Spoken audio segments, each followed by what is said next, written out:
오늘은 요한일서 강의 네 번째 시간입니다. 지금까지 우리가 살펴본 요한일서의 내용은 이렇습니다. 생명의 말씀인 예수 그리스도에 관해서 보고 듣고 만진 바를 전하는 것은 아버지와 그 아들 예수 그리스도와 더불어 누리는 사귐이 있게 하려는 것인데, 우리가 예수 그리스도로부터 듣고 전하는 소식은 하나님은 빛이시라는 것이다. 그 빛이신 하나님과의 진정한 사귐은 죄에 대한 자각과 고백이 날로 증대되는 것이고, 순종을 통해서 그리스도의 성품을 점점 닮아가는 것이며, 동료 그리스도인들과 이웃을 진정으로 사랑하며 사는 것이다. 이것이 우리가 지난주까지 살펴본 내용입니다. 특히 우리는 지난주에 그리스도인들이 입으로 하는 믿음의 고백도 매우 중요하지만, 그것이 진실한 고백인지는 하나님의 계명에 순종하는지의 여부로 판명되는데, 그것이 바로 사랑이라는 사실을 나누었습니다.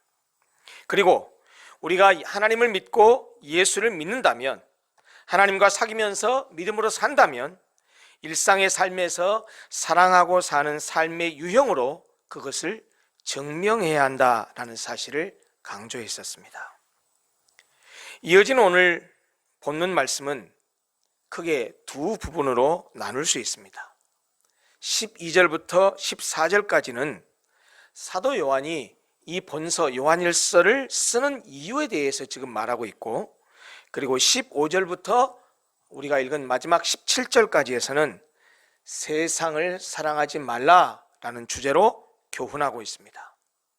오늘 설교는 제목대로 후반부인 15절부터 17절에 초점이 맞추어져 있습니다. 먼저 전반부인 12절부터 14절을 먼저 살펴보려고 합니다. 이 부분을 들여다보면 같은 표현이 계속해서 반복되는 것을 살펴볼 수 있습니다. 12절과 13절을 한번 보십시오. 거기에 이런 어구가 계속해서 반복됩니다.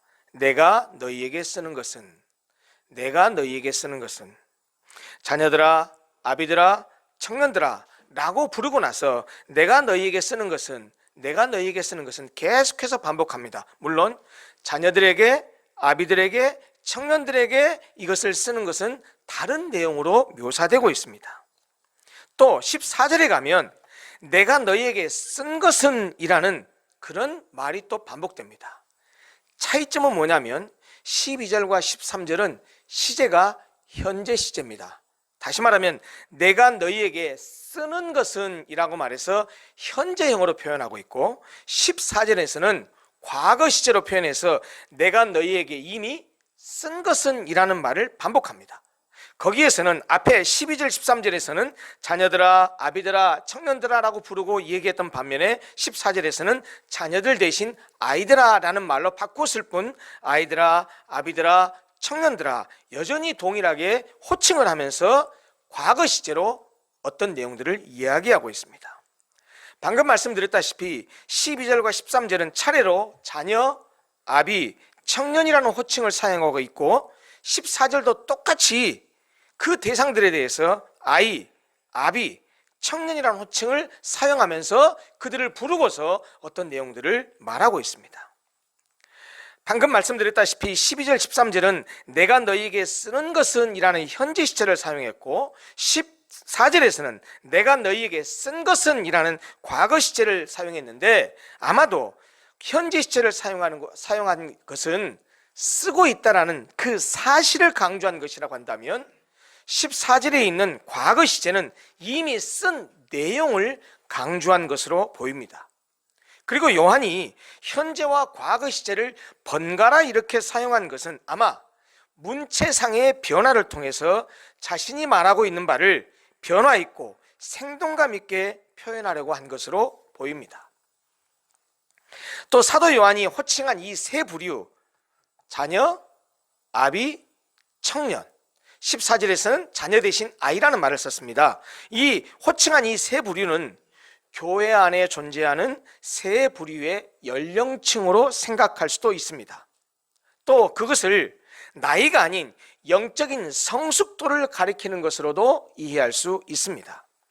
그러나 사도 요한이 그의 서신서들을 보면, 사도 요한이 쓴 문헌을 보면 자녀들아 라고 부르는 이 호칭은 이 요한이 그의 서신이나 그의 문헌을 쓸 때에 주로 그 서신이나 문헌을 읽는 그 회중들을 전체를 다 지칭할 때 자녀들아 라고 하는 아주 따뜻한 애칭으로 사용한 것을 볼 때, 본문에 쓰여진 이 자녀들이라고 하는 말은 이 요한일서 편지를 받아보는 모든 사람을 가리키는 것으로 이해하면 좋겠습니다. 그리고 아비들은 그 중에 나이 많은 교인들, 특히 교회 행정을 관할하는 장로들을, 그리고 청년들이라고 하는 이 표현은 다음 세대들을 가리키는 것으로 보입니다. 그렇다고 해서 여기에 나오는 요한의 말들을 너무 기계적으로 이해할 필요는 없습니다. 무슨 말이냐면 자녀들아, 아비들아, 청년들아 라고 하는 말을 꼭 그 사람들에게만 해당되고 다른 사람들에게는 해당되지 않는 것으로 보지 말라는 말입니다. 자녀들아 하는 말은 자녀들에게만 하는 말이고, 아비들아 하는 말은 아비들에게만 하는 말이 아니고, 자녀들아, 아비들아, 청년들아 라고 호칭을 달리 말하고 있지만 이 서신서를 읽고 있는 모든 사람들에게 다 공히 똑같이 하는 말로 받아들여야 한다는 말입니다. 요한은 여기서 이 부분의 말씀 전체를 성도들 전체에게 말하고 있다는 뜻입니다. 다만 이것을 변화 있고 생동감 있게 표현하기 위해서 아까 말씀드린 대로 시제를 현재와 과거 시제로 혼용해서 쓰고 있고, 대상도 자녀들아, 아비들아, 청년들아라고 교대로 이름을 부르면서 말하고 있을 뿐입니다. 그런데 이 사도 요한이 자녀들아, 아이들아, 아비들아, 청년들아 라고 부르면서 현재와 과거 시제를 오가면서 그들에게 편지를 쓴 이유를 각각 밝히고 있습니다. 그런데 그것은 이 편지의 수신자들이 꼭 가졌으면 하는 어떤 특정한 확신을 담고 있습니다. 자녀들아 이러저러 말하고, 아비들아 이러저러 말하고, 청년들아 이러저러 말한 그 내용을 보면 내가 너희들에게 쓴 편지를 쓴 이유가 이러이러한 이유 때문이다라고 말하고 있는데, 그것은 곧 그들이 이 편지를 쓰고 있는 사도 요한이 전하고자 하는 그 내용들을 너희들 수신자가 전부 다 이런 믿음의 확신을 꼭 가졌으면 좋겠다라는 말을 지금 하고 싶어 한다는 말입니다. 그 구체적인 내용은 뭐냐? 그들의 죄가 사함받았고 너희들이 하나님 아버지를 알았으며 태초부터 계시니 곧 예수 그리스도를 너희들이 이미 알았고, 또한 악한 자를 이기어서 지금은 모두 승리자라는 사실, 그것을 너희들이 좀 알았으면 좋겠다 하는 그런 내용들입니다. 다시 말하면 사도 요한은 이 편지의 수신자들이 이런 내용들을 분명히 알고 깨달아서 자신의 정체성을 확실히 정립하기를 바라는 그런 안타깝고도 간절한 바람을 12절, 13절, 14절에서 표현하고 있다는 말입니다. 우리도 우리 자신의 정체성을 분명히 해야 됩니다. 우리의 죄가 그리스도 이름으로 말미암아서 용서를 받았다는 사실을 기억해야 합니다. 왜냐하면 그리스도로 인한 죄 사함의 믿음과 그렇게 내가 죄 사함 받았다는 고백은 그리스도인들을 그리스도인 되게 하는 가장 중요한 신앙의 내용이요 믿음의 고백이기 때문입니다. 또한 하나님을, 우리 주 예수 그리스도를 분명하고도 확실하게 알아야 합니다. 그것은 단순히 지적으로, 관념적으로, 나아가서 신학적으로 아는 것을 의미하지 않습니다. 하나님은 인격적으로 만나고 함께 살면서 경험함으로써, 체험함으로써 알아야 하는 존재입니다. 그래야 이론이 아닌 경험과 체험으로 하나님을 알게 된다는 말입니다. 이렇게 예수 그리스도를 통한 죄사함의 확신과 하나님을 관념이 아닌 체험적으로 알게 되면 어떤 일이 일어날까요? 빛의 자녀로서 우리가 이 땅에서 어떻게 살아야 하는지에 관한 삶의 자세와 태도를 바르게 세울 수 있습니다. 하나님을 알지 못하고 하나님을 체험하지 못하면 예수를 믿는다고 하더라도, 교회는 열심히 다녀도 실제로 세상에서 살아갈 때 그리스도인인 내가 어떻게 살아야 하는지 그 태도, 자세, 원리를 알지 못하고 세상 사람과 섞여가면서 세상 사람과 똑같이 살아가는 그런 삶을 살게 된다는 말입니다. 그렇기 때문에 하나님을 관념으로 알아서는 안 되고, 예수 그리스도를 통해서 내가 그 믿음을 통해서 모든 죄가 용서돼서 빛의 자녀, 하나님의 자녀가 되었구나 라고 하는 그런 믿음, 그런 신앙의 고백이 분명해야 한다는 말입니다. 그래서 사도 요한은 15절부터 17절에서 빛이신 하나님과 교제하며 사는 우리가 이 세상을 어떻게 살아가야 하는지에 관한 자세와 태도에 대해서 엄중하게 경계하고 있고 엄중하게 명령하고 있습니다. 그 내용이 무엇입니까? 이 세상이나 세상에 있는 것들을 사랑하지 말라는 것입니다. 15절부터 17절까지 짧은 세 구절에 세상이란 단어가 6번 등장합니다. 이 세상으로 번역된 헬라어 원어는 코스모스라는 단어입니다. 이 코스모스라는 단어는 본래 헬라 철학자들이 사용했던 단어인데요, 처음에 사용할 때는 이 코스모스라는 단어를 어디에 적용해서 썼냐면 질서 정연한 우주를 가리키는 용어로 썼습니다. 다시 말하면 코스모스 그러면 우주라는 뜻입니다. 그런데 이 우주가 너무나도 질서 정연하기 때문에 봄이 가면 여름 오고 여름 가면 가을 오고 가을 가면 겨울 옵니다. 밤낮의 변화가 있고 그리고 별자리의 변화가 있고, 그렇게 온 우주가 생성변화 운동 소멸하지만 그러는 가운데 우주가 너무너무 질서정연합니다. 그래서 헬라의 철학자들이 우주라는 뜻을 가진 이 코스모스라는 이 단어를 추상명사로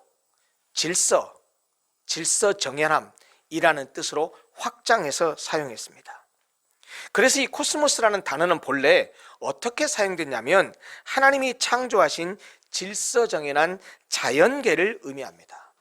이렇게 방금 말씀드렸다시피 코스모스, 세상이라고 번역된 이 코스모스라는 단어는 이렇게 하나님께서 창조하신 질서정연한 자연을 가리킬 때 사용되었다는 말입니다. 성경에서도 이런 의미로 사용되었습니다. 그 대표적인 예가 바로 시편 24편 1절입니다. 제가 읽어드릴게요. 땅과 거기에 충만한 것과 세계와 그 가운데 사는 자들은 다 여호와의 것이로다. 하나님이 창조하신 피조의 세계를 가리키고 있습니다. 나아가서 세상으로 번역된 코스모스는 창조 질서의 정점에 위치하면서 하나님의 대리자 역할을 맡은 인간을 의미하기도 합니다. 인간, 인류, 모든 인간을 지칭할 때 세상이라는 단어를 쓰기도 합니다. 그 대표적인 예가 무엇입니까? 여러분들이 너무나 잘 알고 있는, 암송하고 있는 말씀, 요한복음 3장 16절입니다. 하나님이 세상을 이처럼 사랑하사, 여기서 세상이 뭘 의미한다고요? 온 인류, 모든 사람, 독생자를 주셨으니 이는 그를 믿는 자마다 멸망하지 않고 영생을 얻게 하려 하심이라. 그런데 사도 요한은 본문에서 세상이라는 용어를 사용할 때는 좀 다소 부정적인 의미로 사용했습니다. 방금 우리가 살펴보았던 코스모스라는 단어, 하나님의 창조의 세계 또는 인간 전체를 의미하는 그런 용어로 사용했다기보다는 오늘 본문에서는 사도 요한이 이 세상, 코스모스라는 단어를 다소 부정적으로 사용했다는 뜻입니다. 세상을 사랑하지 말라라고 말했을 때 이 세상은 무엇을 가리키냐면 하나님을 대적하고 하나님으로부터 멀어진 인간의 문명과 인간 활동에 조직화된 체제를 의미합니다. 즉 세상은 인간이 자기 창조주를 사랑하지 못하도록, 그래서 그분께 순종하지 못하도록 가로막는 모든 것을 가리키는 것으로서 이미 요한일서 앞장 1장에서 말한 어두움이라는 용어와 동일한 의미로 사용했습니다. 그래서 요한은 1장에서부터 계속 어떤 개념들을 대조해서 말하고 있었죠.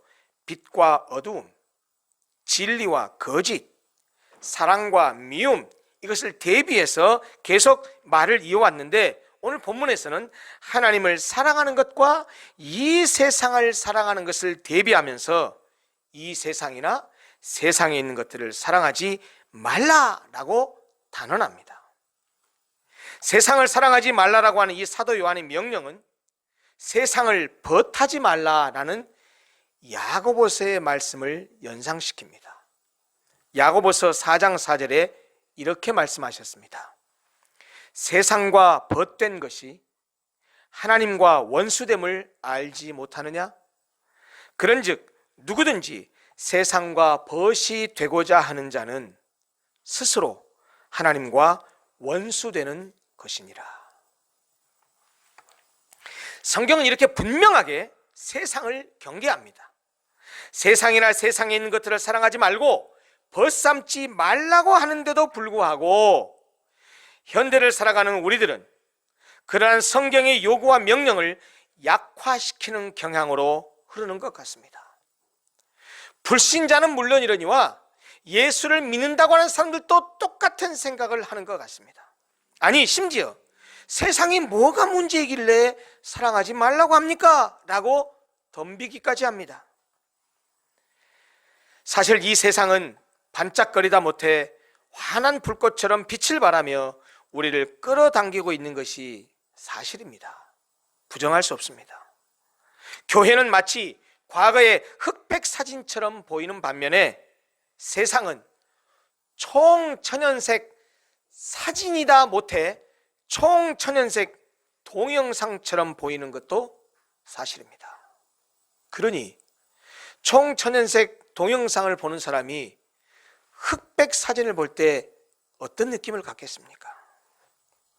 그래서 그리스도인들조차도 세상은 재미있고 신나고 즐겁고 매력적이지만 교회는, 신앙은, 신앙생활은 재미없고 매력없고 진부하다고 생각하는 것 같습니다.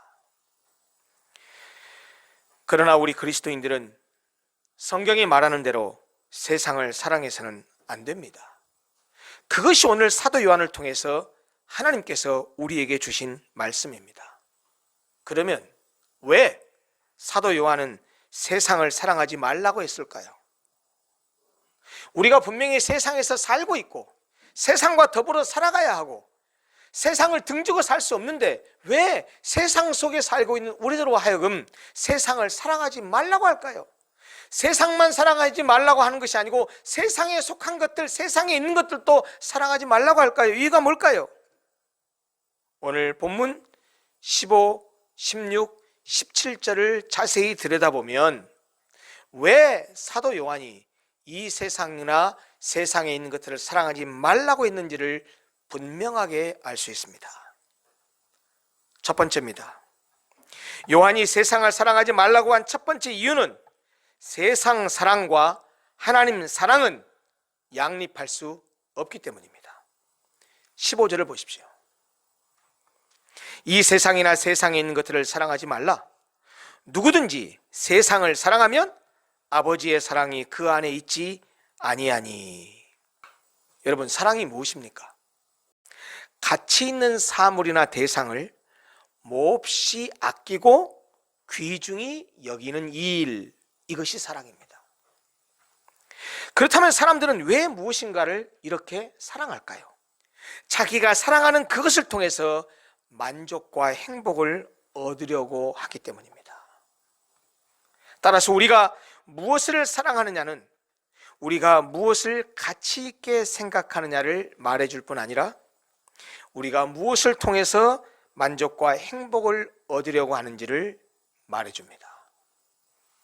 세상이나 세상에 있는 것을 사랑한다는 것은 세상이나 세상에 있는 것을 가치 있게 생각하여서 그것을 몹시 아끼고 귀중히 여기고 그것들로 만족과 행복을 얻으려 한다는 말입니다. 그런데 15절 하반절에 있는 누구든지 세상을 사랑하면 아버지의 사랑이 그 안에 있지 아니하다고 했는데 그 아버지의 사랑이라는 말을 좀 자세히 해석할 필요가 있습니다. 그 아버지의 사랑은 두 가지로 해석할 수 있습니다. 아버지의 사랑으로 번역한 헬라어 원어는 헤 아가페 투 파트로스로 되어 있는데요, 이 헤 아가페 투 파트로스라는 이 헬라어 원어가 속격입니다. 속격. 이 속격은 두 가지로 해석할 수 있습니다. 하나는 의미적으로 주격으로 해석할 수도 있고 다른 하나는 목적격으로도 해석할 수 있습니다. 무슨 말이냐면 아버지의 사랑을 아버지를 사랑함으로도 해석할 수 있고 아버지가 사랑함으로도 번역할 수 있다는 말입니다. 만약에 목적격, 즉 아버지를 사랑함으로 해석하면 15절 말씀이 어떻게 됩니까? 이렇게 됩니다. 누구든지 세상을 사랑하면 우리가 아버지를 사랑함이 그 속에 있지 아니하다는 뜻입니다. 우리가 세상을 사랑한다면 하나님을 사랑할 수 없다는 말이 됩니다. 그렇지 않습니까? 어떻게 세상을 사랑하면서 동시에 하나님을 사랑할 수 있겠습니까? 근데 만약 이것을 아버지의 사랑을 아버지를 주격으로 해석하면 아버지가 사랑하는 것이 됩니다. 그러면 어떤 의미가 되죠? 15절은 이렇게 됩니다. 누구든지 세상을 사랑하면 아버지가 우리를 사랑함이 그 속에 있지 아니하다라는 뜻이 됩니다. 주격으로도 해석할 수 있고 목적격으로도 해석할 수 있는데 어떻게 해석하든지 간에 동일하게 나오는 결론은 뭡니까? 세상 사랑과 하나님 사랑은 양립할 수 없다는 것입니다. 한 사람이 두 주인을 섬길 수 없다는 것입니다. 여러분, 이와 관련된 주님의 말씀을 꼭 기억하십시오. 마태복음 6장 24절에서 예수님께서 이렇게 말씀하셨습니다. 한 사람이 두 주인을 섬기지 못할 것이니 혹 이를 미워하며 저를 사랑하거나 혹 이를 중히 여기며 저를 경히 여김이라. 너희가 하나님과 재물을 겸하여 섬기지 못하느니라 라고 말씀하셨습니다. 하나님은 우리의 전부를 원하시지 일부를 원하시지 않습니다. 왠 줄 아십니까?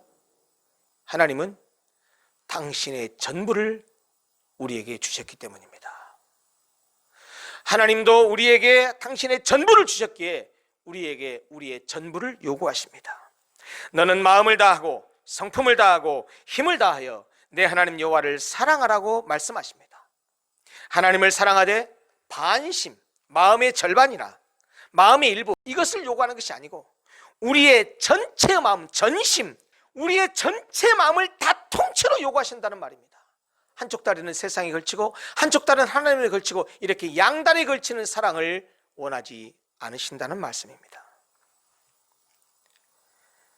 세상을 사랑하지 말라고 하는 두 번째 이유는 세상에 있는 것들은 하나님 아버지께로가 아니라 사탄으로부터 왔기 때문이라고 말합니다. 16절을 보십시오. 이는 세상에 있는 모든 것이 육신의 정욕과 안목의 정욕과 이생의 자랑이니 다 아버지께로부터 온 것이 아니요 세상으로부터 온 것이라. 사도 요한이 여기에서 지적하고 있는 세상의 전형적인 세 가지 죄악이 있습니다. 그것이 육신의 정욕, 안목의 정욕, 이생의 자랑입니다. 근데 이 세 가지는요, 에덴 동산에서 사탄이 하와를 유혹할 때 그 장면을 연상시킵니다. 사탄이 하와를 유혹할 때 썼던 전략은 네 자유를 억누르고 있는 그 구속으로부터 탈출해라 라고 하는 것이었습니다. 야, 너 진짜로 하나님 이거 따먹지 말라든? 따먹지 말랬어. 만지지도 말랬어. 왜? 따먹으면 죽을지 모른댔어. 야, 웃기지 마. 따먹어도 안 죽어. 괜찮아. 따먹어도 안 죽어. 네가 따먹으면 말이야 오히려 네 눈이 밝아져서 하나님처럼 될까봐 그것을 하나님께서 무서워해서 너희들 따먹지 말라고 한 것이지 따먹어도 안 죽어. 너희들 따먹으면 오히려 눈이 밝아져서 하나님처럼 될 거야 라고 말하면서 하나님이 따먹지 말라고 한 그것을 자유의 구속이라고 이해하게 만들고 그 구속으로부터 탈출하라고 유혹했던 것입니다. 이 말을 들은 하와에게 선악과가 어떻게 보였죠? 창세기가 이렇게 말합니다. 여자가 그 나무를 본즉 먹음직도 하고 보암직도 하고 지혜롭게 할 만큼 탐스럽기도 한 나무인지라 이렇게 말합니다. 먹음직도 하고 육신의 정욕을 가리킵니다. 보암직도 하고 안목의 정욕이죠. 지혜롭게 할 만큼 탐스럽기도 하다. 이생의 자랑입니다. 마귀는 마음과 목숨과 뜻과 힘을 다해서 전심으로 하나님을 사랑하는 자유로부터 우리를 유혹해내기 위해서 지금도 똑같이 이 세 가지 요소를 사용하고 있습니다. 육신의 정욕이 무엇입니까? 영적인 것과 전적으로 대립된 온갖 종류의 욕망을 말합니다. 육체의 쾌락과 만족을 채우기 위한 탐욕과 쾌락에 대한 과도한 욕구를 말합니다. 물론 육체적인 욕구 자체가 악한 것은 아닙니다. 육체적인 욕구라고 하는 것은 생명을 가지고 있는 동물에게는 생명 연장을 위해서 필수적인 것입니다. 문제는 우리의 타락한 죄성이 요구하는 만족의 수준이 하나님의 법을 깨뜨리거나 하나님의 법을 통제할 수 없을 정도까지 나아간다는 데 있습니다. 그것이 육신의 정욕입니다. 여러분, 알코올 중독자나 마약 중독자를 한번 생각해 보십시오. 지금 중독이 돼서 지금에는 도저히 자기 자신을 제어할 수 없는 그 욕망도 과거 어느 때로 거슬러 올라가 보면 처음 시작된 순간이 분명히 있었을 것입니다. 무슨 말입니까? 알코올 중독에 걸린 사람 처음부터 알코올 중독이었나요? 술을 그저 한두 잔 마시는 것에서 시작했을 겁니다. 마약 중독자 처음부터 중독이었나요? 필로폰을, 마약을, 마리화나를 조금씩 하는 것으로부터 시작되었을 것입니다. 현재 중독에 빠진 사람도 처음 술이나 마약을 했을 때 자신이 거기서 헤어나오지 못할 것이라는 것은 꿈에도 생각하지 못했을 것입니다. 그것을 반복하고 거듭하고 계속하다 보니까 그렇게 중독되어 버린 것이죠. 욕망은 우리를 완전히 사로잡아서 스스로 절제할 수 없는 상황에까지 우리를 몰고 갑니다.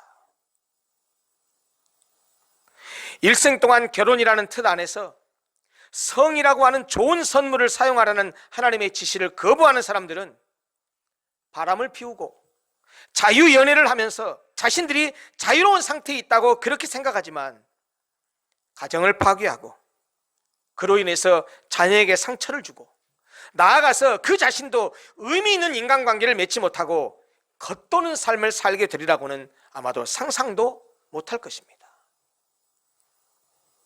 세상을 보십시오. 육체를 따라 살고자 하면 세상처럼 좋은 것이 없습니다. 세상처럼 우리에게 즐거움과 행복을 주는 것이 없습니다. 그러나 그것은 마치 소금물을 들이키는 것과 같습니다. 목마르다는 욕구 때문에 그 목을 갈증을 해소하기 위해서 소금물을 먹는다고 생각해 보십시오. 해소가 됩니까?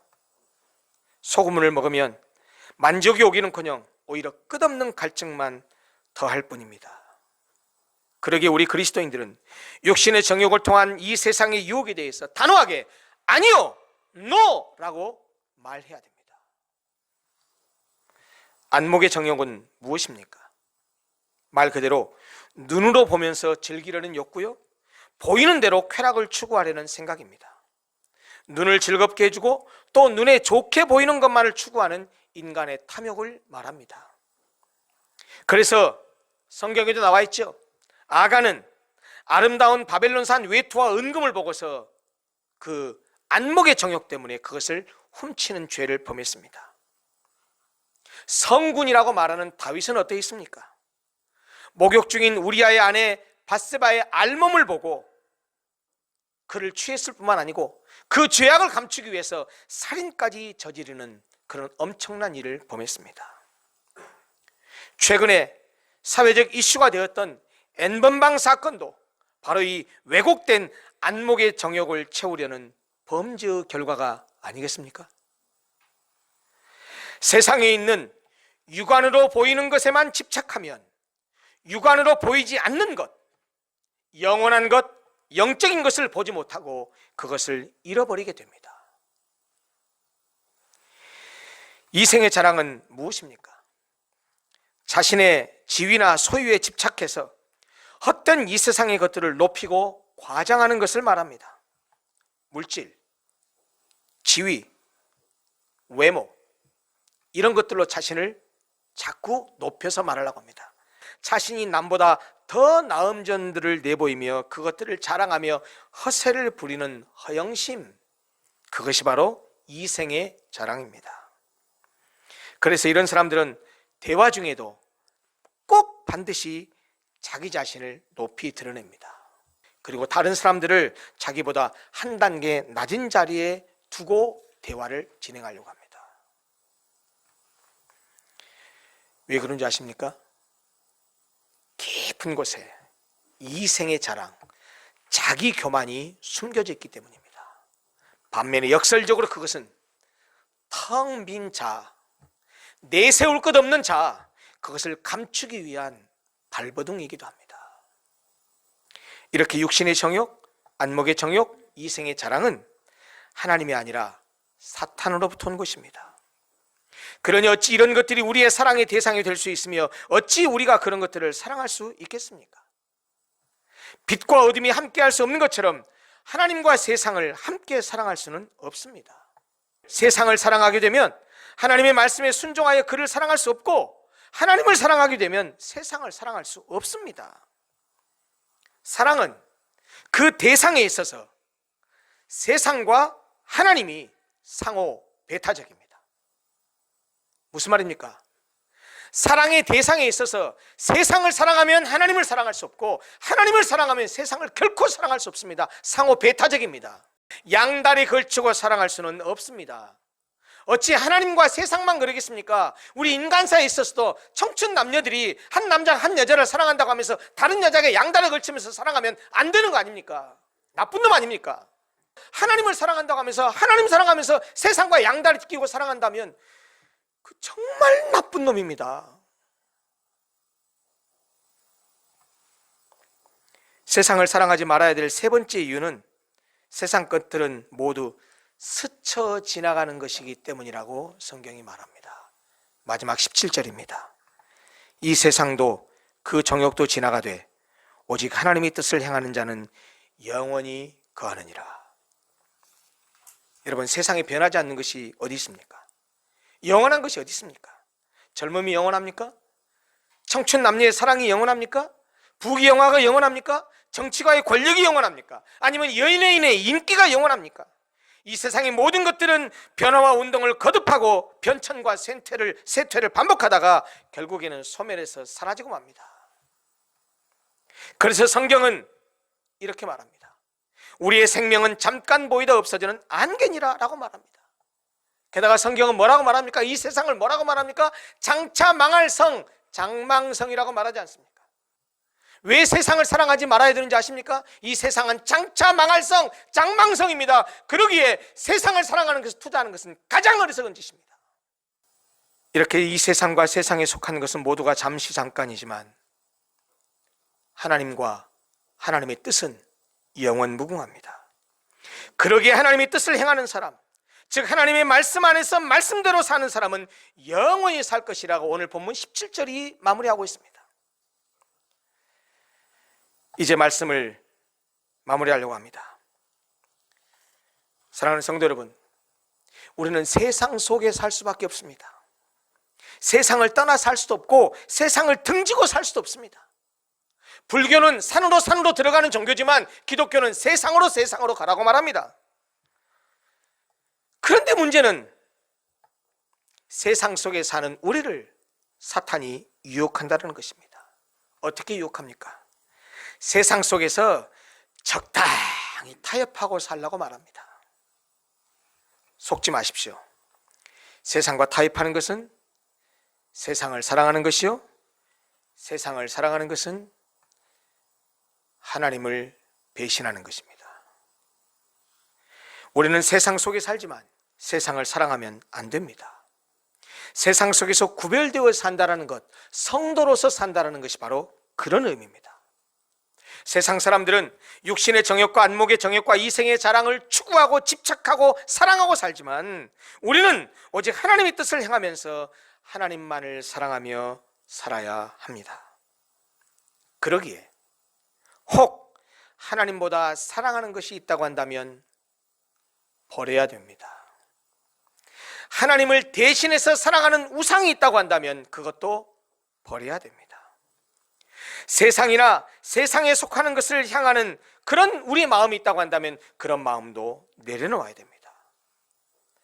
육신의 정욕, 안목의 정욕, 이생의 자랑을 우리의 관심사로 삼고 그것을 추구하고 사는 것은 어리석고도 무의미한 삶입니다. 그것을 취하여 잠시 잠깐 기쁨과 만족을 느낄 수 있을지는 모르지만 육신의 정욕, 안목의 정욕, 이생의 자랑을 취하고 난 그 후에 남는 것은 공허감 뿐입니다. 왜냐하면 그것이 우리에게 진정한 기쁨과 행복을 주는 것이 아니기 때문입니다. 우리는 하나님의 심판을 향해 나아가는 세상 조류에 휩쓸려 내려가서는 안 됩니다. 사도 바울이 로마서에서 우리에게 주신 말씀 기억해야 됩니다.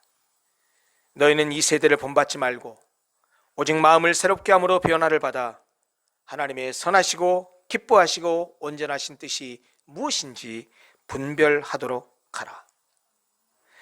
세상의 물결에 휩쓸린다는 것은 세상을 사랑한다는 증거입니다. 세상에 휩쓸려 살지 마십시오. 세상을 본받으려고 하지 마십시오. 세상을 사랑하지 마십시오. 하나님이 우리를 어떻게 사랑하셨습니까? 자신의 외아들을 내어주면서까지 자신의 모든 것을 내어주면서 우리를 사랑하셨습니다. 그것을 알고 깨닫고 체험했다면 우리의 삶의 모든 영역을 우리 주인 되신 예수 그리스도께 맡기며 사는 것은 당연하고 그 주님만, 하나님만 사랑하고 사는 것은 당연한 우리의 자세요, 태도요, 신앙인이 걸어갈 길입니다. 진심으로 우리가 주 예수보다 귀한 것은 없다고 고백하면서 이 세상이 아니고 하나님을 사랑하는, 주님을 사랑하는 성도들이 됐으면 좋겠습니다. 우리가 하나님이 아닌 다른 어떤 것을 주인 삼고 살아간다고 한다면 그것을 다 내려놓고 하나님만 사랑하는 성도들이 됐으면 좋겠습니다. 이 같은 전폭적인 헌신만이 그분이 우리를 위해서 행하신 모든 것으로 인해서 우리가 그분께 빚지고 있는 그분의 사랑을 되갚는 유일한 길이라고 생각합니다. 사랑하는 성도 여러분, 오늘 성경이 주시는 말씀 꼭 기억하십시오. 세상을 사랑하지 마십시오. 세상에 속한 것들도 사랑하지 마십시오. 하나님을 사랑하며 그분의 뜻을 행하며 사십시다. 오늘 우리가 함께 보았던 말씀 다시 한번 읽어드리고 설교를 마치려고 합니다. 이 세상이나 세상에 있는 것들을 사랑하지 말라. 이 세상도 그 정욕도 지나가되 오직 하나님의 뜻을 행하는 자는 영원히 거하느니라. 아멘. 기도하겠습니다.